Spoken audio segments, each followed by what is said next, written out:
این روایت‌هایی هیچگاه نمیتونن در واقع با شواهدی که ما داریم برایشون صحت بگذاریم. ما میتونیم روایت‌ها رو کاملا تغییر بدیم. چرا؟ من فکر کنم ما میتونیم این روایت رو کاملا تغییر بدیم. مثال میتونیم مثالش کار خودمه، حالا در مورد ساسانی‌ها، ولی مثلا مثال دیگه براتون بزنم. ما روایتمون از جنگ‌های ایران و روس تقریبا یک روایتی که 200 سال نوشته شده.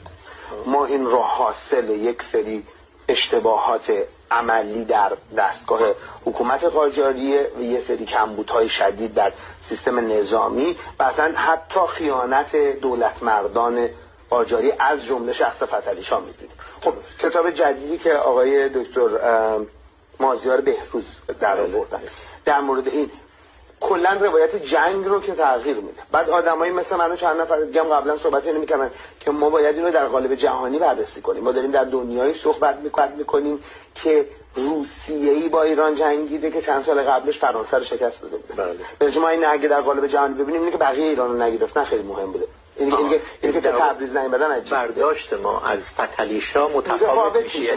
حداقل ایران رو نجات داده اگر بخشایی از شمال آذربایجان رو واگذار کرد. یعنی مثلا من میتونم حالا من دارم اینو به صورت به قول فرنگی هایپربولیک میگم، منظورم واقعا اینه. ولی مثلا ما فتحعلی شاه رو جزء 5 نفر بدترین شاههای ایران میدونیم. الان شاید بتونیم اگه